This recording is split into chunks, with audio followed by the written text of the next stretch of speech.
Bonjour Sophie Primas. Bonjour. Merci beaucoup d'avoir accepté notre invitation. Vous êtes porte-parole du gouvernement. On est ensemble pendant 20 minutes pour une interview en partenariat avec la presse régionale, représentée par Christelle Bertrand du groupe La Dépêche. Bonjour Christelle. Bonjour Oriane, bonjour Sophie Primas. Bonjour Christelle Bertrand. On va revenir sur les propos hier de Gérald Darmanin, de François Bayrou, mais d'abord Gérald Darmanin qui juge que les comparutions immédiates après les violences qui ont eu lieu après le match du PSG, ces condamnations ne sont pas à la hauteur de la violence que connaît le pays. Est-ce qu'un garde des Sceaux peut dire ça ?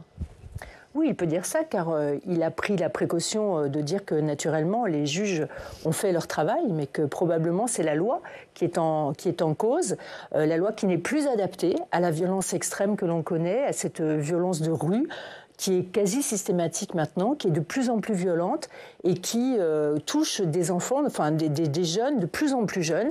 Et donc, il a raison de dire que probablement, il faut repenser la loi que nous avons aujourd'hui, qui est insuffisante. Je crois que tous les Français ont été choqués de voir à la fois ces violences, la force de ces violences et la faiblesse de ces condamnations. De quelle manière ? François Bayrou, hier, devant les députés, il a dit qu'il voulait des peines minimales, comme il existe des peines maximales. Est-ce que ça veut dire que le gouvernement va proposer des mesures en ce sens dans les prochains jours ? Gérald Darmanin a été assez clair. Il travaille aujourd'hui sur une proposition, enfin sur un projet de loi qui remettra des sanctions qui sont plus importantes et plus adaptées à la réalité de la violence. Qui sera présenté quand ?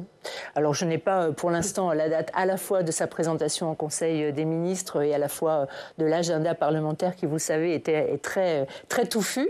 Je n'ai pas cette date-là. Non, avant l'été, je ne pense pas. Ça me paraît impossible avant l'été, compte tenu de l'actualité législative que nous avons devant nous. Mais je pense qu'il faut bien travailler ce texte et il faut le faire parce qu'il est très important. Il faut adapter aujourd'hui notre loi et nos codes à la réalité et à l'évolution de la violence. Mais il y a déjà un texte qui avait été voté il y a pas longtemps à l'initiative d'Horizon. Il a été voté à l'Assemblée nationale. Pourquoi ne pas s'emparer de ce texte ? Est-ce que vous demandez qu'il soit inscrit rapidement à l'ordre du jour du Sénat déjà ? Écoutez, je pense que c'est à Gérald Darmanin aujourd'hui et au Premier ministre d'organiser la façon dont les choses vont se passer. Si on peut s'appuyer sur ce texte, pourquoi pas ? Il y a aujourd'hui une réflexion qui est en cours de la part du garde des Sceaux. C'est à lui de mener ce chantier. Mais vous ne demandez pas au Sénat de l'inscrire rapidement ? On verra. Pour l'instant, on en est au début du process. On va parler du sursis. Le gouvernement dit qu'il veut supprimer les peines de sursis pour ce type de fait. Comment on fait la différence ? Donc on parle des affrontements avec les forces de l'ordre. Là, ça concernait les événements après le PSG, mais est-ce que ça concerne aussi ce qui peut se passer autour des manifestations, par exemple des manifestations contre les retraites, autour des méga-bassines ? Qu'est-ce que c'est que ce type de fait dont parle le gouvernement ? Mais vous savez, en France, nous sommes un peuple réactif, un peuple irruptif. Et donc, la liberté de manifester, il faut la préserver naturellement. Mais la liberté de manifester, c'est pas la liberté de tout casser. Je crois qu'il y a un écart entre aujourd'hui cette liberté que nous avons, nous, peuple français, de nous exprimer, y compris dans la rue, en disant que nous sommes pas d'accord, pas contents de nous regrouper à plusieurs pour manifester, et cette violence qui vient à casser le bien public, le bien privé, qui vient s'attaquer aux forces de l'ordre, qui courageusement font résistance et protègent nos biens publics. Pour qu'on comprenne bien, la suppression du sursis, ça pourrait concerner quel fait exactement ? Écoutez, on en est vraiment au début de la réflexion. Et moi, je ne veux pas aller dans le détail de cette loi que je ne connais pas et des intentions. Mais est-ce que le gouvernement est favorable à la suppression du sursis ? Parce qu'hier, François Bayrou, il a parlé de peine minimale, mais il n'a pas parlé de suppression. Là aussi, je redis, nous en sommes au début du process. Donc, il y aura, vous avez entendu le Premier ministre hier à l'Assemblée nationale dire qu'il était pour des peines minimales. Il n'a pas dit le reste. Donc, il y aura un dialogue entre le garde des Sceaux et le Premier ministre. Ensuite, il y aura un projet de loi qui sera présenté, une session parlementaire qui aura le droit d'affiner cette loi. Nous en sommes au début du process, donc je ne peux pas vous dire ce qu'il y aura exactement dedans à cette heure. Est-ce que vous seriez favorable au retour des peines planchées ? Elles avaient été instaurées quand la droite était au pouvoir, puis supprimées quand la gauche est revenue au pouvoir. Il faut les remettre ? C'est une piste sur laquelle Gérald Darmanin va travailler, évidemment. Alors, la suppression du sursis, ça veut dire plus de personnes en prison. Est-ce que nos prisons, aujourd'hui, peuvent absorber ce nombre de personnes supplémentaires ? Comment on fait, puisqu'elles sont déjà, on le sait, extrêmement remplies ? Alors, la philosophie générale à la fois du garde des Sceaux, mais aussi du ministre de l'Intérieur, qui l'a répété plusieurs fois, et bien sûr du Premier ministre, c'est de dire que les courtes peines doivent être appliquées, qu'elles doivent être sanctionnées avec des peines minimales, vous l'avez dit tout à l'heure, et qu'elles doivent être appliquées. Et pour cela, le garde des Sceaux s'est lancé dans un nouvel type de prison, la construction de prisons modulaires, qui sont beaucoup plus rapides à construire, qui sont aussi beaucoup plus faciles à accepter de la part des territoires. Et donc, cette combinaison, en fait, à la fois de la volonté de faire exécuter les courtes peines, qui, vous avez raison, rajoute des prisonniers dans les prisons, mais aussi des solutions qui sont plus rapides et plus faciles à mettre en œuvre. Et les premières sont construites dès l'automne de l'année prochaine. Pour faire face à la surpopulation carcérale, Emmanuel Macron, le 13 mai dernier, il avait parlé d'envoyer des détenus à l'étranger, de louer des places de prison à l'étranger. On en est où de cette idée ? Alors, on n'a pas avancé sur cette idée à ma connaissance. En tout cas, il y a des pourparlers avec certains pays. Ce qui est important, c'est de savoir que 25% des prisonniers aujourd'hui sont des prisonniers d'origine étrangère, de nationalité étrangère. Parmi eux, peut-être que certains peuvent faire leur peine ailleurs qu'en France. C'est une des pistes pour régler ce problème de surpopulation. Il y en a aussi d'autres. Donc là aussi, le garde des Sceaux est en train de travailler sur toutes les solutions. Il n'y en a pas qu'une. Les prisons modulaires en sont une autre. Effectivement, le cas des prisonniers étrangers en est une autre également. Voilà, donc nous sommes en train de travailler sur l'ensemble de ces solutions. On va parler de Bruno Retailleau, justement, Christiane. Oui, dernière question sur les événements qui ont pu avoir lieu autour de cette victoire du PSG. Les auteurs des débordements ont été qualifiés de barbares par Bruno Retailleau. Est-ce que vous reprendriez ce terme ? Oui, je le reprends. Moi, j'ai regardé dans le dictionnaire la définition de barbare, c'est celui qui n'est pas civilisé. Moi, je pense que quand il y a des personnes qui s'attaquent aux forces de l'ordre, qui sont là pour protéger la population, pour permettre à la fête d'être belle, pour protéger le bien public, c'est pas des actes de civilisation. Donc oui, je reprends ce terme. On va continuer à parler de Bruno Retailleau et du meurtre dans le Var, du meurtre d'un Tunisien dans le Var, Christelle. Oui, lors d'une vidéo, le meurtrier a fait référence à Marine Le Pen, au Rassemblement national. Est-ce que vous faites un lien entre le profil de ce tueur et le Rassemblement national, et lequel ? Je ne me permettrai pas de faire ce lien. Néanmoins, c'est un acte de racisme puissant qui a été fait là. Vous savez que le ministre de l'Intérieur s'est rendu hier à l'ambassade de Tunisie pour discuter effectivement avec l'ambassadeur de Tunisie en France. On sait que l'émotion à Tunis a été très très forte.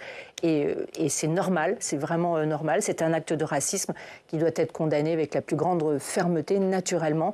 Et après, je laisse le reste aux commentateurs. Est-ce que vous voyez dans cet acte les conséquences dramatiques d'un discours anti-immigré qui a pu se développer depuis un certain temps ? Je pense qu'il ne faut pas utiliser cet acte de racisme pur, qui est un acte terrible. Je pense à la famille, évidemment, de la victime. On ne sait pas qu'il est alimenté par certains discours. Pour faire un amalgame général, je pense que ce n'est pas très digne, en fait, de faire ça. Il faut combattre le racisme, quel qu'il soit, partout, de quelque nature qu'il soit. Et c'est ce à quoi s'attaque Bruno Retailleau. Alors, comment on combat juste pardon, parce qu'Olivier Faure, le premier secrétaire du PS, il a fustigé Bruno Retailleau. Hier, il a parlé de banalisation du racisme. Et Bruno Retailleau, je le cite, cherche à créer une forme de racisme d'atmosphère. Non, mais je laisse Olivier Faure à ses déclarations. Moi, je les trouve vraiment pas très dignes d'utiliser ce drame qui concerne ce Tunisien pour faire de la politique politicienne. Bruno Retailleau, il essaye de ramener les valeurs républicaines au cœur de notre nation. Et dans ces valeurs républicaines, il y a la lutte contre le racisme, quel qu'il soit. Et alors comment on fait pour remonter le racisme d'un côté, l'antisémitisme de l'autre ? Comment le gouvernement peut combattre ? C'est toute la difficulté, effectivement, de ce moment. Nous, notre objectif, c'est de réunir la population. Moi, je suis frappée par la parcellisation de notre société aujourd'hui. On n'est pas français, on n'est pas sur ce territoire, on est catégorisé dans des origines, dans des religions. Je pense que tout notre travail aujourd'hui, qui est un travail d'éducation, qui est un travail de formation, et d'ailleurs Aurore Berger a lancé un programme justement pour lutter contre les discriminations, pour refaire nation. Je pense qu'on a un travail éducatif à faire qui est immense devant nous, et c'est ce à quoi nous nous attelons. Alors Sophie Primas, vous êtes porte-parole du gouvernement, mais vous êtes aussi au LR. Est-ce que vous aussi, comme Bruno Retailleau, vous dites que vous ne défendrez pas la proportionnelle et que vous quitteriez le gouvernement si vous deviez le faire? Écoutez, alors je ne pense pas que Bruno Retailleau ait dit exactement ça premièrement. Il a dit que toutes les options sont ouvertes. Voilà, ce qui ne veut pas dire je quitterai le gouvernement, ce qui n'est pas exactement ça. Mais il a dit je ne défendrai pas cette réforme. Je voudrais simplement dire que la proportionnelle, c'est un sujet qui est important pour le Premier ministre. On connaît son engagement sur cette idée de proportionnelle depuis des années. Et donc, je trouve légitime de sa part qu'il pose la question en ce moment à l'ensemble des groupes politiques. Donc, la méthode, c'est quoi? Le Premier ministre s'est engagé à recevoir l'ensemble des groupes politiques, ce qu'il a fait. Il a reçu lundi, vous le savez, les Républicains. Il a reçu hier les écologistes. Et puis, c'est lui qui avisera de ce qu'il veut faire. Est-ce qu'il veut mettre ce dossier sur la table du Parlement? Sous quelle forme? Nous n'en savons pas. Quand? Nous ne savons pas. Donc c'est pas forcément pendant. Ça veut dire c'est lui qui a la main aujourd'hui et c'est lui qui décidera s'il doit le faire, s'il ne doit pas le faire. Sur la forme, ça veut dire que ça ne sera pas inscrit pendant la session extraordinaire. Écoutez, le Premier ministre est maître de son agenda et donc pour l'instant cette question n'est pas tranchée. En tout cas, elle n'est pas tranchée au sein du gouvernement. Et vous avez raison, les LR sont contre la proportionnelle, mais c'est pas une découverte. Non, c'est pas une découverte, mais alors ça veut dire que Bruno Retailleau, il ne défendra pas le texte en tant que ministre de l'Intérieur, mais il quittera pas forcément le gouvernement si cette réforme est présentée. C'est la singularité de ce gouvernement, d'avoir des personnalités qui sont issues de partis politiques qui sont différents et qui ont chacun leur liberté d'expression et qui, à un moment, font le travail que leur demande. Donc les LR ne sont pas prêts de quitter le gouvernement. Ministre. Nous verrons. Nous ne savons pas aujourd'hui. Si le texte va être présenté, nous ne savons pas quelle forme il aura.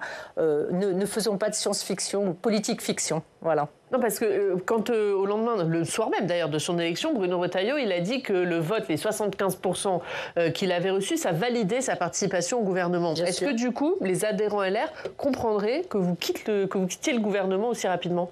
Eh bien écoutez, nous sommes LR, avec ma casquette LR, effectivement très opposés à la proportionnelle. Est-ce que c'est une raison pour quitter le gouvernement? Nous verrons puisque nous n'avons pas le texte. Donc nous verrons la forme du texte et nous verrons si le Premier ministre met ce texte. Mais vous espérez que François Bayrou ne le présente pas à l'Assemblée nationale? Bien écoutez, c'est sa décision.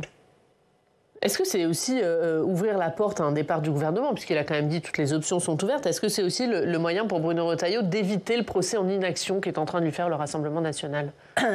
Écoutez, il reste 2 ans avant la fin du mandat d'Emmanuel Macron. La France est dans une situation budgétaire extrêmement sensible, extrêmement difficile. Elle est dans une situation politique très difficile. Et nous avons le devoir, nous, de nous intéresser à l'intérêt général. Donc, je mets de côté les procès en inaction du RN qui ne sont pas très crédibles vis-à-vis de Bruno Retailleau. Nous sommes attelés au travail. Dans la diversité de nos opinions, parfois, nous cherchons la voie commune pour avoir une majorité à l'Assemblée nationale, au Sénat, et pour faire avancer tout ce que nous pouvons faire avancer. Nous sommes dans la préparation du budget et croyez-moi, nous sommes vraiment sur cet axe-là. On va y venir juste pour finir sur la proportionnelle. Il y a une proposition de loi qui a été déposée à l'Assemblée nationale par les députés LR, qui est co-signée d'ailleurs par Laurent Wauquiez pour constitutionnaliser le scrutin majoritaire aux législatives. Est-ce que vous la soutenez ?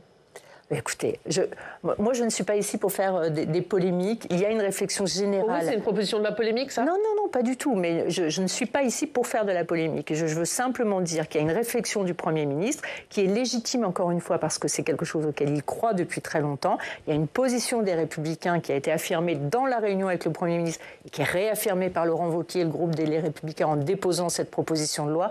Laissons la discussion avancer. Est-ce que Laurent Wauquiez n'est pas en train de mettre la pression sur Bruno Retailleau? Non, mais non. Enfin, la position, ils y sont allés ensemble avec Mathieu Darnaud, Laurent Wauquiez et Bruno Retailleau. Ils ont dit leur position au Premier ministre qui est ferme, qui est connue également. Voilà, c'est au Premier ministre maintenant de réfléchir sur ce qu'il fera et sur ce qu'il pense être le mieux pour le pays. C'est pas un dossier qui risque de fragiliser le fameux socle commun sur lequel s'appuie François Bayrou pour gouverner et, comme vous le disiez tout à l'heure, constituer un budget? Oui, c'est évident. Je ne pense pas que cette position sur la proportionnelle soit de nature à favoriser à fragiliser le budget. Pardon, à fragiliser le budget. Le budget sera présenté, les arbitrages du Premier ministre seront présentés à la mi-juillet. Je pense que c'est assez différent. Il y a une question d'élection, il y a une question de budget. nous, en tout cas, à la fois l'ensemble des ministres dans leur diversité de pensée, mais aussi les ministres, les Républicains, notre objectif, c'est de trouver les voies d'un budget, parce que c'est ça le plus important, et c'est ça les questions sur lesquelles les Français, en fait, nous attendent. Les chefs d'entreprise, le monde économique a besoin d'un peu de stabilité gouvernementale, et la stabilité gouvernementale, elle s'exprimera aussi par la façon dont nous trouverons une voie sur le budget. Je crois que voilà, c'est ça vraiment notre but commun. Justement, concernant le budget, le Premier ministre a fait quelques propositions qui sont un peu orthogonales avec vos convictions chez les Républicains, notamment la TVA sociale. Est-ce que vous pensez qu'elle a un avenir aujourd'hui ? Alors, le Premier ministre n'a pas fait de proposition à ma connaissance, puisque, en fait, tout aujourd'hui est soumis à réflexion.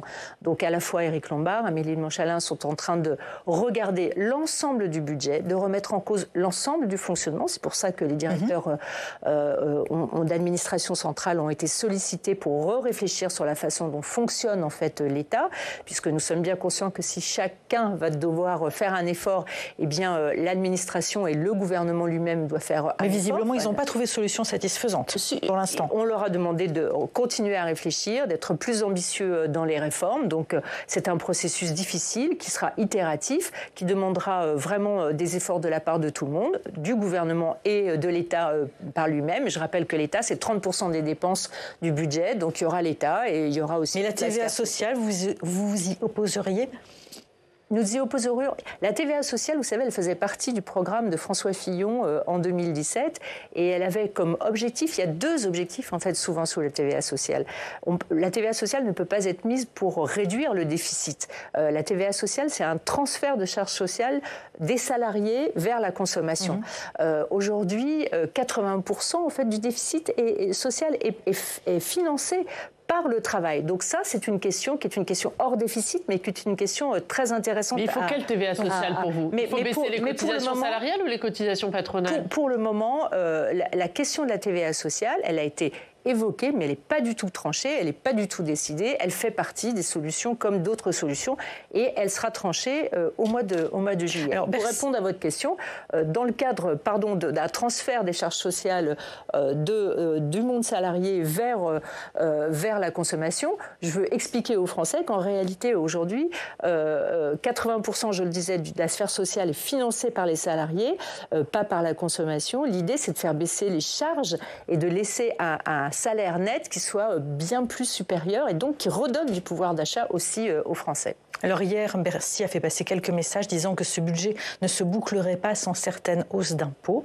Vous vous y opposeriez ou vous comprenez que ce soit nécessaire ? En réalité, la marge que nous avons à franchir cette année, qui est de 40 milliards comme vous le savez, est évidemment un effort considérable. Cet effort, il a été porté dans le budget 2025 essentiellement par le fonctionnement de l'État lui-même.